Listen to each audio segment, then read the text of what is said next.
Hello दोस्तों, इस video में हम लोग देखने वाले हैं क्लास 12वीं का जो पेपर है सामान्य हिंदी त्रैमासिक परीक्षा 2024-25 का। ओके, तो वीडियो में आप लोग शुरू से अंत तक बने रहिएगा। पूरा एनालाइज के साथ वीडियो है, मतलब पूरे सॉल्यूशन के साथ है। क्लियर? तो यहाँ पर हम लोग क्वेश्चन देखेंगे। पहला क्वेश्चन आपका क्या कह रहा है, यहाँ पर हम लोग देखेंगे कि जो सरस्वती पत्रिका के प्रथम संपादक कौन थे, ये पूछ रहा है। ध्यान से देखिएगा, सरस्वती पत्रिका कई भागों में विभक्त थी, ठीक ना। प्रथम, द्वितीय, ऐसे तृतीय पूछता है आपका। तो प्रथम के बारे में पूछ रहा है, ठीक है। तो प्रथम के बारे में हम लोग जानेंगे। तो सरस्वती जो पत्रिका के प्रथम संपादक जो थे आपके महावीर प्रसाद द्विवेदी थे। कौन थे आपके? महावीर प्रसाद द्विवेदी, पहला आंसर हो जाएगा। दूसरा आपका क्वेश्चन पूछ रहा है बाला बोधनी पत्रिका के संपादक कौन थे। तो बाला बोधनी जो पत्रिका के जो प्रथम संपादक थे आपके, इसका राइट आंसर आपका हो जाएगा भारतेंदु हरिश्चंद्र। कौन हो जाएंगे आपके? भारतेंदु हरिश्चंद्र। हिंदी की ना ये पहली स्त्री पत्रिका है जो बाल बोधनी लिखे हैं ना हमने। कौन सी? बाल बोधनी। ये बाल बोधनी जो आपका है ना, हिंदी की पहली स्त्री पत्रिका है। ये स्त्री पत्रिका है, हिंदी की पहली स्त्री क्या है? पत्रिका है। क्लियर? ये भी चीज़ आपको जानना चाहिए। क्लियर? चंद्रकांता संतति रचना किसकी है? ठीक है। तीसरा नंबर जो क्वेश्चन है, तो इसके जो लेखक आपके हो जाएंगे भारतेंदु युग की है। किस युग की है ये? भारतेंदु युग की है।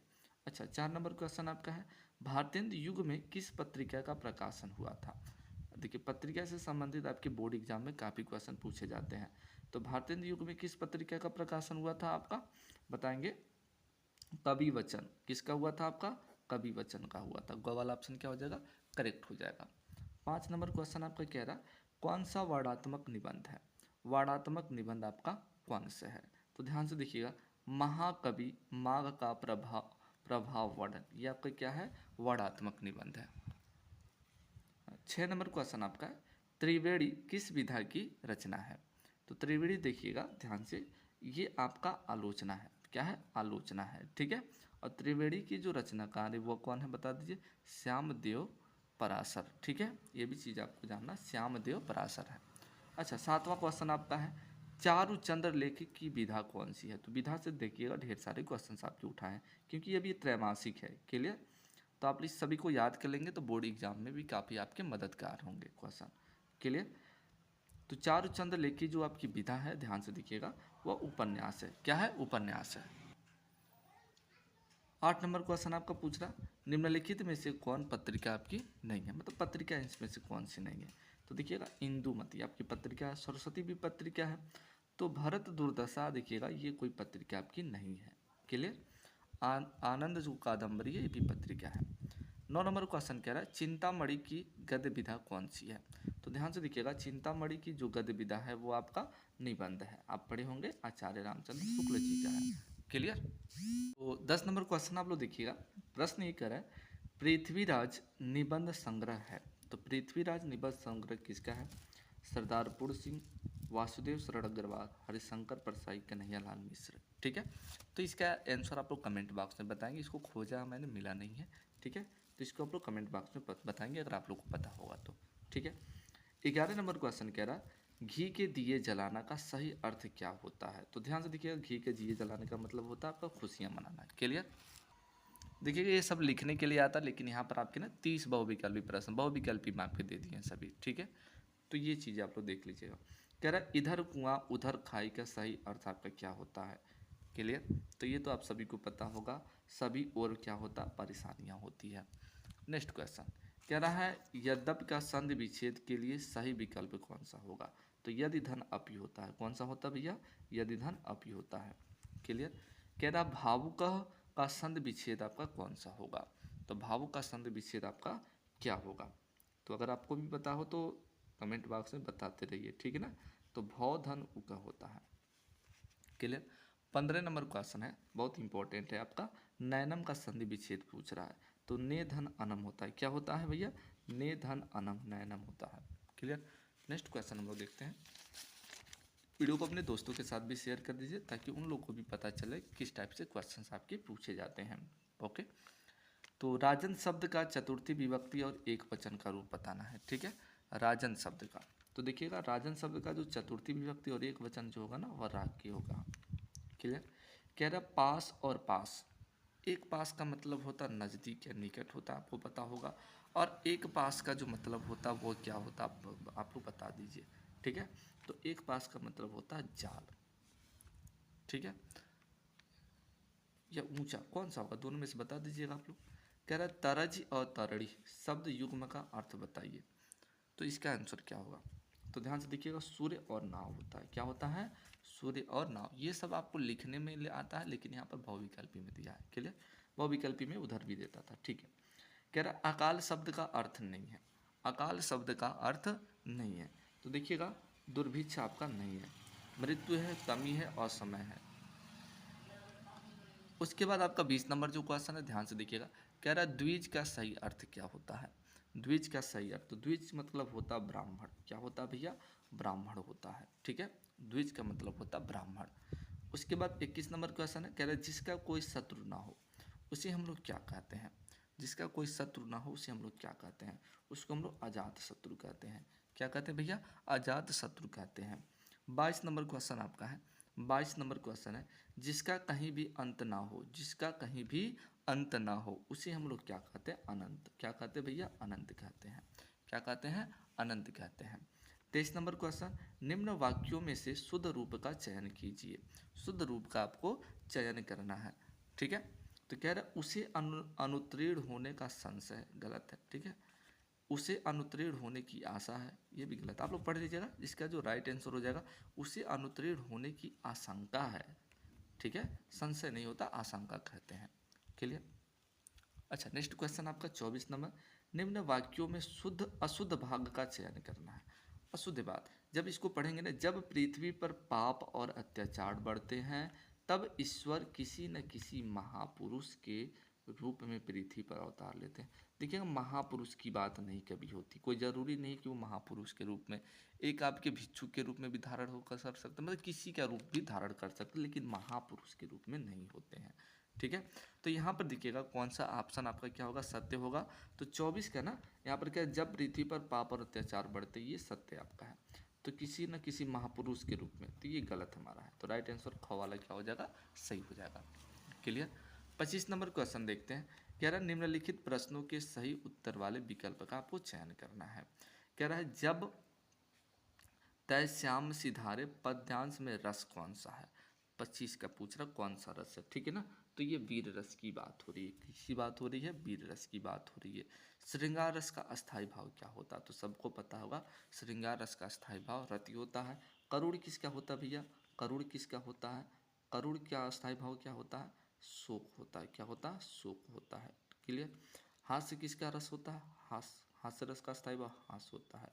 क्रोध किसका होता, कमेंट बॉक्स में आप लोग बताएंगे। क्लियर, क्रोध जरूर बताएंगे आप लोग, जिन्हें लोग वीडियो यहाँ तक देख लिया है जरूर आप लोग कमेंट बॉक्स में बताएंगे कि क्रोध किसका, क्रोध का अस्थायी भाव क्या होता है। क्लियर। अच्छा, 27 नंबर क्वेश्चन कह रहा है घिर रहे थे घुंघराले बाल अंश अवलंबित मुख के पास। ये मतलब इसमें पूछ रहा अलंकार कौन सा है, अलंकार आपका पूछ रहा है। तो कौन सा अलंकार होगा भैया, अगर आपको पता हो तो पहले बता दिया करिए। ठीक है, तो इसमें जो आपका होता है ना उत्प्रेक्षा अलंकार है। कौन सा अलंकार है, उत्प्रेक्षा अलंकार। कहा जाए जहाँ उपमेय में उपमान की संभावना की जाती है ना, जहाँ उपमेय में उपमान की संभावना प्रकट की जाए ना, तो वहाँ उत्प्रेक्षा अलंकार होता है। क्या होता है, उत्प्रेक्षा अलंकार होता है। क्लियर। सकल मलिन मलिन मन दीन दुखारी देखी सासु आन अनुहारी। इसमें पूछ रहे कौन सा छंद है, छंद कौन सा है, यही तो पूछ रहा है आपका। तो छंद आपका जो हो जाएगा ना चौपाई है। इसको काउंटिंग करेंगे ना तो आपको मिलेगा 24 मात्राएं। क्लियर। कह रहा रोला पहले और तीसरे चरण में 13-13 मात्राएं, दूसरे और चौथे में 11-11 मात्राएं। तो भैया कौन सी होती है, ये कौन सी होती है, आपको पता होगा दोहा होता है, ये सोठा का उल्टा होता है। क्लियर। ये टोटल आपके 30 ऑब्जेक्टिव क्वेश्चंस हो गए। क्लियर ना। अब हम लोग थोड़ी सी थ्योरी की बात कर लेते हैं, थ्योरी किसकी पूछ रहा है। क्लियर, यहाँ पर आपके थ्योरी है। अच्छा, यहाँ पर ध्यान से देखिएगा आप लोग, यहाँ पर आपको ध्यान से देखना, कह रहे दिए गए पद्यांशों को पढ़कर उस पर आधारित प्रश्नों के आपको उत्तर देना है। कह रहा पृथ्वी के विशाल प्रांगण में ये सब जातियों के लिए समान क्षेत्र, जब ऐसे पूरा पढ़ेंगे ना तो आपको मिल जाएगा राष्ट्र का स्वरूप। राष्ट्र मिल गया ना, तो राष्ट्र का स्वरूप चैप्टर से है, ठीक है, राष्ट्र के स्वरूप चैप्टर से है। इसका पाठ का नाम लिखना और लेखक का नाम। पाठ को आपको पता होगा कौन है, लेखक कौन है ये भी पता होगा, इसको आप लोग कर लेंगे। अच्छा, इसमें ये बात करें हमें राष्ट्र के प्रत्येक अंगों की सुध क्यों लेनी चाहिए, तो इसमें पढ़ेंगे ना तो आपको आंसर मिल जाएगा, ठीक है। इसको अच्छे से जब पढ़ेंगे ना तो आपको आंसर इसी में मिल जाएगा। वीडियो को इसकी रोक कर आराम से आप लोग पढ़ लीजिए, उसका आंसर ढूंढ कर लिख लीजिए कॉपी में। फिर क्या रहा ना, राष्ट्र किसे पीछे छोड़कर आगे नहीं बढ़ सकता है, तो इसी में दिया है। रेखांकित अंश की व्याख्या कीजिए, इसी में से व्याख्या करना है। समन्वय के मार्ग से क्या प्राप्त हो सकता है, तो इसी में से इसको भी आपको लिखना है। अथवा यहाँ पर कह रहा है यह अनुभव कितना चमत्कारी है, तो ये भी पढ़ेंगे ना किस चैप्टर का है, तो आप लोग इसको देख लीजिएगा और आपको खुद पता होगा किस चैप्टर का है, ठीक है। यहाँ पर सारे प्रश्न आपके लिखे गए हैं, जैसे पहला करना उसी प्रकार इसको, तो दोनों में से किसी एक को ही करना है। उसके बाद कह रहा है दिए गए पद्यांश पर आधारित प्रश्नों के उत्तर दीजिए। कह रहे कोई कलांतर कृषक ललना खेत में जो दिखावे, ठीक है। अभी किस चैप्टर का भैया आप पढ़े होंगे तो आपको पता होगा, ठीक है। और इसका पाठ का नाम लिखना, रचयिता का नाम लिखना, फिर रेखांकित अंश की व्याख्या, मतलब पूरे का आपको अनुवाद लिखना है, ठीक है, व्याख्या करना है। कृषक ललना और भूतांगना शब्द का अर्थ लिखना है, क्या होता है। नायिका पवन से लज्जाशील महिला के प्रति कैसा आचरण करती है, अपनाने के लिए कहती है, तो इसी में से बताना। जब आपको कहानी पता होगा तो बताएंगे। वो नहीं आ रहा तो आप इसको कर सकते हैं, वो नहीं आ रहा ना तो इसको आप लोग कर सकते हैं, ठीक है। फिर यहाँ से क्वेश्चन आपको करा, निम्नलिखित में से किसी एक लेखक का साहित्यिक परिचय देते हुए उनकी प्रमुख रचनाओं का उल्लेख कीजिए। साहित्यिक परिचय आपको लिखना भैया, आचार्य प्रसाद द्विवेदी या वासुदेव शरण अग्रवाल, या तो किसी यहाँ पर चौथा किसी कवि का आपको जीवन परिचय लिखना, मतलब साहित्यिक परिचय, जयशंकर प्रसाद, मैथिली शरण गुप्त या तो महादेवी वर्मा, किसी एक का लिखना है, क्लियर। 5 नंबर कह रहा लाठी कहानी के आधार पर लेखक का उद्देश्य कीजिए, या लाठी का सारांश लिखिए, या पंचलाइड भी आप लोग लिख सकते हैं, ठीक है। तो बच्चों को मैं बोल देता हूँ, यहाँ चीज़ नहीं पता है तो क्या करेंगे, लिख देंगे लोग। स्वपठित खंड काव्य के आधार पर अपने प्रमुख पात्र का लिखना है। जैसे मान लीजिए आपका अलग अलग होगा, ठीक है ना, जैसे आप गोरखपुर जिले से हैं तो गोरखपुर के लिए क्या होता है आपका, तो सभी को अपने अपने जिले का लिखना है, ठीक है, ओके। प्रमुख पात्र चरित्र लिखना है। उसके बाद संस्कृत में इसका कलर दिए गए संस्कृत गद्यांश में किसी एक संदर्भ सहित अनुवाद करना है, ठीक है। राजा शिव शिव इति उदाहरण, या तो इसको आप लोग कर लीजिए या तो इसको, इन्हें दोनों में से किसी एक को करिए, या तो सॉरी ये दोनों इसको करिए या तो इसको करिए। संस्कृतस्य साहित्यम सरलम व्याकरणम सुनिश्चित, ठीक है, इसको आप लोग कर लीजिएगा, ठीक है। तो किस चैप्टर का है, संस्कृत भाषाया महत्वम, ठीक है, उस चैप्टर का है, इसको देख लीजिएगा आप लोग। उसके बाद आपका है या तो इसको कर लीजिएगा आप लोग, इन दोनों में से किसी एक को करना है, ठीक है। ये पहला चैप्टर का है, देख लीजिएगा, ठीक है। किस तो ये सारे हैं, आप देख लीजिए इसको। उसके बाद आत्मने शब्द में प्रयुक्त विभक्ति और वचन का उल्लेख करना है, या किसी बैंक से संबंधित, ये तो बोर्ड पेपर में आपका फिक्स है, अभी से याद कर लो बहुत, ठीक है। किसी बैंक शाखा प्रबंधक को पुस्तक एवं लेखक सामग्री की दुकान खोलने हैं तो ऋण प्राप्ति के लिए आवेदन पत्र लिखिए, ठीक है। या तो आपको क्या करना है, या तो इसको लिखना, समाचार पत्र के विज्ञापन के आधार पर लिपिक पद पर अपनी नियुक्ति हेतु उस कॉलेज के प्रबंधक को आवेदन दीजिए, ठीक है। उसके बाद आपको निबंध लिखना है 9 नंबर का, निम्नलिखित विषयों में से किसी एक विषय पर अपनी भाषा शैली निबंध लिखना है। साहित्य और समाज, या तो ग्रामीण कृषकों की समस्या, मेरे प्रिय पुस्तक, पर्यावरण प्रदूषण, ठीक है, किसी एक के बारे में आपको लिखना है। तो चलिए मिलते हैं हम लोग पुनः नेक्स्ट वीडियो में, तब तक के लिए आप अपने दोस्तों के इस बात में वीडियो को शेयर कर लीजिए और चैनल को सब्सक्राइब करके बेल आइकन प्रेस कर लीजिए, ताकि जैसे मैं नेक्स्ट वीडियो अपलोड करूँ आप तक सबसे पहले नोटिफिकेशन पहुँचे।